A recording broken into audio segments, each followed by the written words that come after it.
Blogger Daniil gathers a group of friends and heads to a remote village to shoot a video about pagan customs and rituals.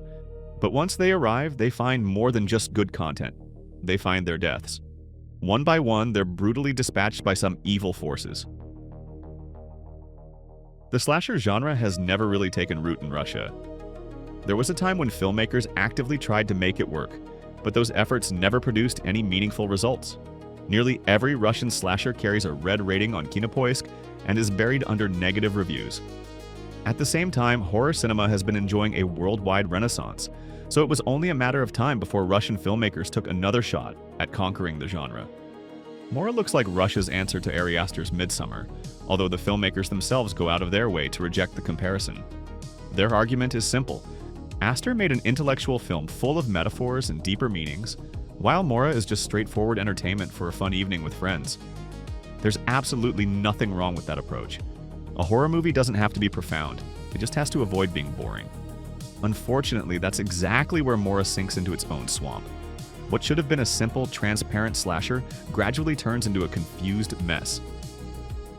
Everyone knows how slashers are structured: an eye-catching opening kill, a brief exposition introducing the future victims, and then the main attraction as the colorful cast starts getting picked off in increasingly creative ways. At first, Mora seems to understand the formula, but it soon becomes obvious that the balance is badly broken.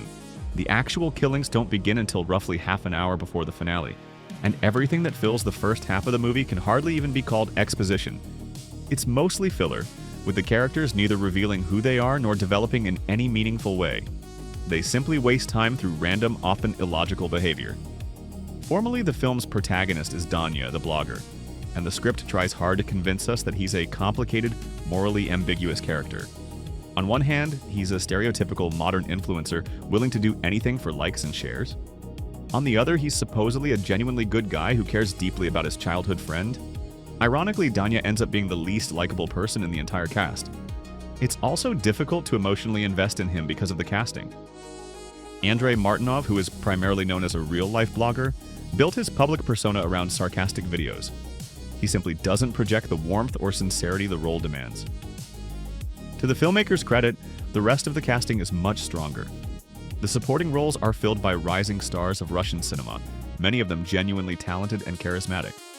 Unfortunately, they have almost nothing to work with. Their characters constantly change personalities whenever the screenplay needs them to, while their arguments and interpersonal conflicts feel completely manufactured. A character behaves like a perfectly reasonable person in one scene, only to become a reckless lunatic in the next. Alina Bolshakova's character hysterically begs everyone to leave the cursed village, then, one scene later, happily dances at an improvised party as though nothing happened. You never understand these people, never believe in their personalities or their conflicts, and once that foundation collapses, everything else falls apart. By the time the blood finally starts flowing, you're mostly hoping the movie will end as quickly as possible. The killings arrive far too late after you've already been fighting the urge to turn the film off, and it's obvious the production was operating on a very limited budget. There's plenty of blood, but several characters die off screen, a decision horror fans could easily interpret as a slap in the face. The biggest problem, however, is that the filmmakers never seem to decide what kind of movie they're making. Is this supernatural horror, a dark folktale, or simply a slasher? That uncertainty hangs over the entire film and constantly works against it. To put it in modern internet slang, they were trying to create hype, but ended up delivering nothing but cringe.